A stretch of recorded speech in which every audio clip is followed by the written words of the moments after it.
꼭 빨리 들어갈 필요가 있을까라는 제목으로 여러분과 은혜를 나누겠습니다. 오늘 본문에 보면 4절에 보면 이스라엘 백성들의 마음이 상했음을 알 수가 있어요. 마음이 상한 이유는 다른 것이 아니라 가나안 땅을 가야 되는데 곧바로 질러서 가지 못하고 에돔 땅을 우회하여 이제 돌아가야 했기 때문에 이 이스라엘 백성들의 마음이 상한 거예요. 우리 4절을 다시 한번 다 같이 읽어볼까요? 시작. 백성이 호르산에서 출발하여 홍해길을 따라 에돔 땅을 우회하려 하였다가 길로 말미암아 백성의 마음이 상하니라. 그러니까 백성들의 지금 마음은 조급했던 거죠. 하루라도 빨리 적각꿀이 흐른다고 하는 그 가나안 땅을 들어가고 싶은데, 그래서 질러 가면 빨리 들어갈 수 있다는 건 삼척동자도 다 아는데, 근데 그렇게 못하게 됐다는 거죠. 질러 가지 못하고 에돔 땅을 이렇게 돌아서 먼 길로 돌아가야 했기 때문에 백성들의 마음이 오늘 본문에 보니까 상했다라는 표현을 하고 있어요. 근데 이 조급한 마음으로 마음이 상하니까 이 백성들이 원망을 하기 시작합니다. 누구를 원망하는가? 바로 모세와 하나님을 원망하기 시작했다는 거예요. 그런데 이 원망의 내용이 굉장히 구체적이고 굉장히 지금 섬세합니다. 우리 5절을 다 같이 한번 읽어볼까요? 시작. 백성이 하나님과 모세를 향하여 원망하되 어찌하여 우리를 애굽에서 인도해 내어 이 광야에서 죽게 하는가? 이곳에는 먹을 것도 없고 물도 없도다. 우리 마음이 이 하찮은 음식을 싫어하노라 하매. 자, 보세요. 원망하는 내용이 좀 이상해요. 이 광야에서 죽게 하는데 이곳에는 먹을 것도 없고 물도 없고 하찮은 음식도 싫고, 이게 내용이에요. 원망의 내용이에요. 먹을 것도 없고 물도 없고 하찮은 음식은 싫고. 문제가 심각한가요? 안 심각한가요? 이게 심각한데 심각한 이유가 있어요. 왜냐하면 진짜 이렇는가 하는 거예요. 진짜 내용이 맞느냐 하는 거예요. 먹을 것이 없었나요? 아니요. 먹을 게 없었던 게 아니에요. 만나 메추라기가 있었죠. 근데 그들은 광야에서 굶은 적이 없었어요. 먹을 것이 없어서. 광야에서 목이 말라서 죽게 됐습니까? 그것도 아니에요. 물이 없었던 것도 아니에요. 목이 마르면 뭐 반석을 쳐서 물이 나오는, 그죠? 물 나오게 해서 물 먹였잖아요. 그리고 그들은 아무것도 광야에서 하는 게 없어요. 일을 합니까? 공부를 합니까? 뭘 합니까? 아무것도 하는 것도 없는데도 만나를 매일같이 내려주셔서 먹이셨다는 거죠. 매일 먹고 마시고. 그런데 그들은 지금 원망을 먹을 것도 없고 물도 없고 하나님이 내려주신 만나와 메추라기는 하찮은 음식이라 싫고. 그러니까 이들의 문제가 심각해요? 안 심각해요? 굉장히 심각한 거예요. 마음의 조급함으로 말미암아 시작된 이 불평불만이 그야말로 끝간대를 모르고 극대화되어 버린 겁니다.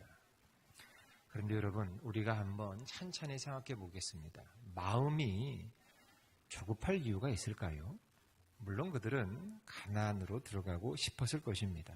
당연히 마음은 조급했겠지요. 이게 불편하지 않습니까? 광야 생활이. 불편한 광야를 하루라도 속히 벗어나고 싶었겠지요. 그런데 이들이 몰랐던 사실이 하나 있습니다. 그게 뭐냐?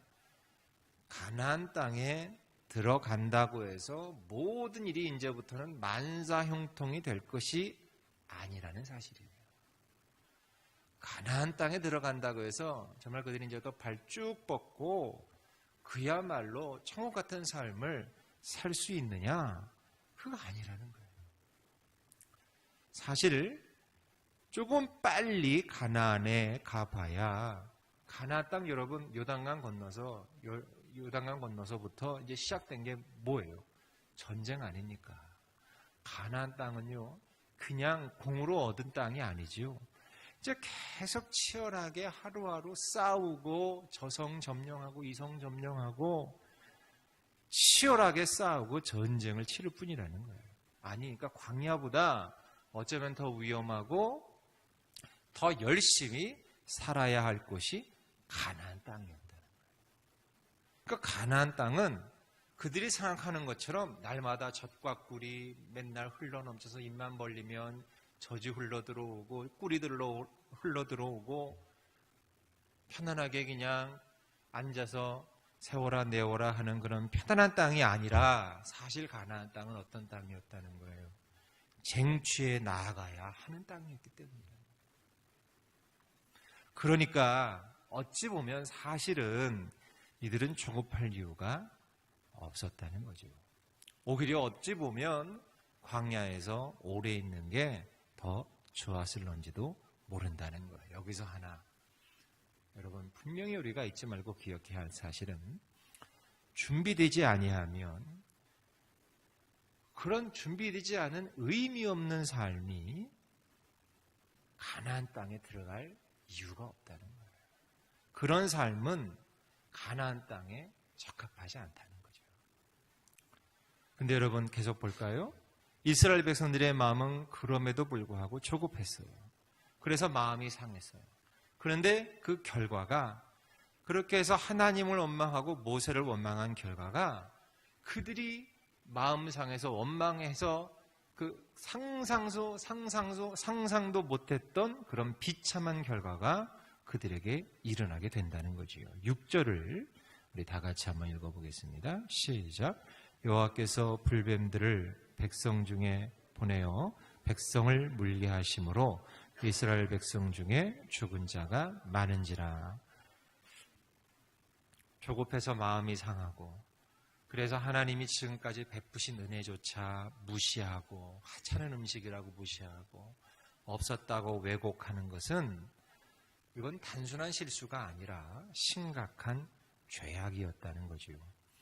죄를 저지르면 하나님은 심판하십니다. 그래서 그들에게 불뱀들을 보내셔서 어떻게 하셨나요? 물게 하셨고 그로 말미암아 많은 백성이 죽었습니다. 은혜를 잊는 것, 은혜를 무시하는 것, 은혜를 왜곡하는 것, 나의 피부에 와 닿는 느낌만으로 하나님께서 베푸신 그 큰 사랑과 은혜를 아예 없는 것처럼 하찮은 것처럼 무시하는 것은 여러분 그건 단순한 실수가 아닙니다. 그건 정말 심각한 죄악입니다. 그래서 뱀에 물린 사람들이 죽어나가니까 사람들이 모세를 찾아와서 살려달라고 빌지요. 그래서 살 길을 열어주십니다. 구리뱀을 만들어서 바라보면 살게 되지요. 그야말로 기적적인 회복이 이스라엘 백성들에게 주어지게 됩니다. 그런데 여러분 보세요. 여기서 또 재미있는 사실이 있어요. 사람들이 회복했잖아요. 회복한 사람들, 백성들이 그래서 다 회복이 되었어요. 또 회복한 사람들, 백성들 이제 다시 무슨 일을 또 시작합니까? 다시 가나안을 향해 행진을 합니다. 읽진 않았지만 10절 이하에 보면 회복한 사람들, 백성들은 다시 가나안 땅을 향해 광야의 행진을 계속합니다. 그러니까 여지껏 해왔던 일을 그대로 이어간 거예요. 보세요. 수많은 백성을 잃고서 그래서 기적적으로 회복은 됐으나 결국 원래의 자리로 돌아온 것뿐이라는 거죠. 원래의 자리로 돌아왔고 원래 하고 있던 행진을 계속 했을 뿐이라는 거예요. 마음이 조급해서 빨리 가고 싶은데 빨리 좀 잘 됐으면 좋겠는데 돌아가니까 짜증이 나. 그래서 마음이 상해서 짜증나서 원망불평하면서 왜 난 안 될까? 왜 우리 집은 계속 이 모양일까? 왜 이게 빨리 안 풀릴까? 원망불평하면서 그동안 베풀어 주신 하나님의 은혜조차 무시하고 왜곡해버린 결과는 많은 것을 잃고 그리고 회복이 되긴 됐으나 다시 원래의 삶을 다시 살아가는 것일 뿐이라는 거예요. 재밌지 않아요, 여러분? 그러면 어떻게 살아야 하는가?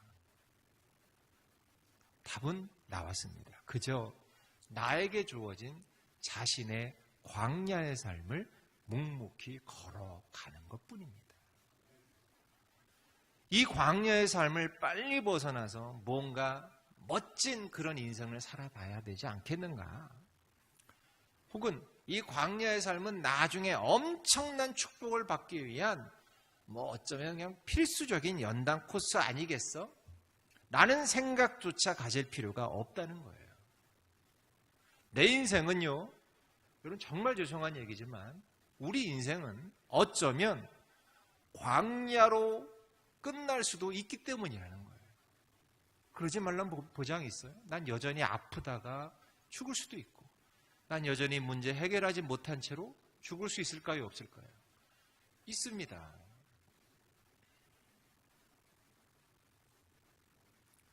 그렇지만 여러분, 모세의 삶이 아름다웠던 것은,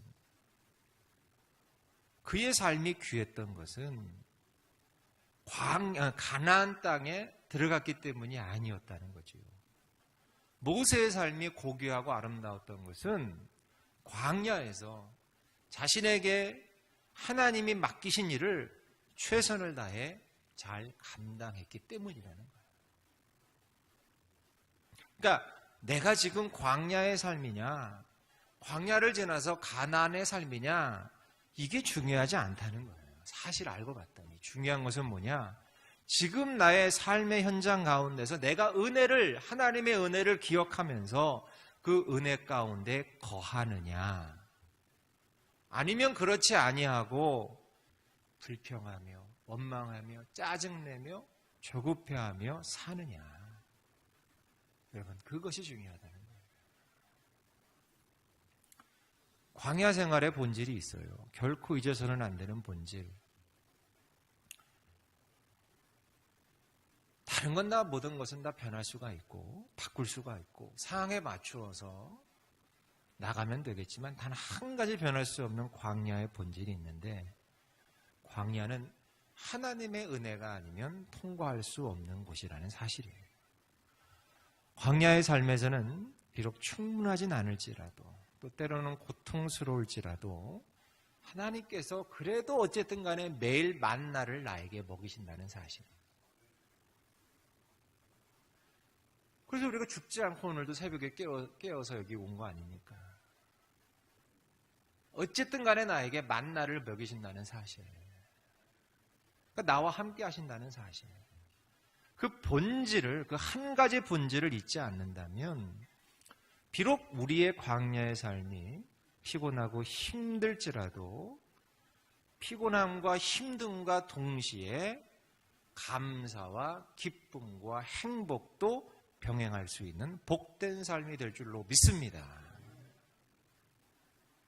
말씀을 읽고 그 말씀을 묵상하고 그 말씀 속에서 하나님을 만나고 그 말씀의 능력으로 내 영혼에 새 힘을 얻고 나서, 그래서 어젠 힘들었지만 오늘 이 새벽 다시 힘을 내서 그래도 하나님이 나와 함께 하시지. 비록 삶은 고단하고 힘들지라도 그래도 하나님이 나와 함께 하시지. 힘을 내보자. 다시 힘을 내어 걸어가는 매일의 아침은, 광야에서 매일 아침에 눈을 떠서 천막 밖으로 떨어져 있는 만나를 거두어가는 이스라엘 백성들의 아침과 똑같다라는 사실입니다. 만나가 있지 않습니까, 사랑하는 여러분? 구름 기둥이 있지 않습니까? 불 기둥이 있지 않습니까? 뭐죠? 인도하시고 보호해 주시는 하나님. 그 하나님께서 지금 나와 함께 하시기 때문에 비록 이 땅에서의 삶은 광야처럼 힘들고 어렵다 할지라도 그래도 그럭저럭, 제가 볼 땐 그래요. 그럭저럭 그리고 또 제법 행복하게 걸어갈 수 있다는 사실입니다. 사랑하는 여러분, 조급해하지 마시고 또 마음 상해하지도 마시고 오늘도 나와 함께 하시는 하나님의 그 은혜를 기억하시면서 기쁨과 감사의 찬송을 하나님께 올려드리며 주님의 은혜 앞으로 나아갈 수 있는 우리 모두가 되시길 주의 이름으로 축복합니다. 기도하겠습니다.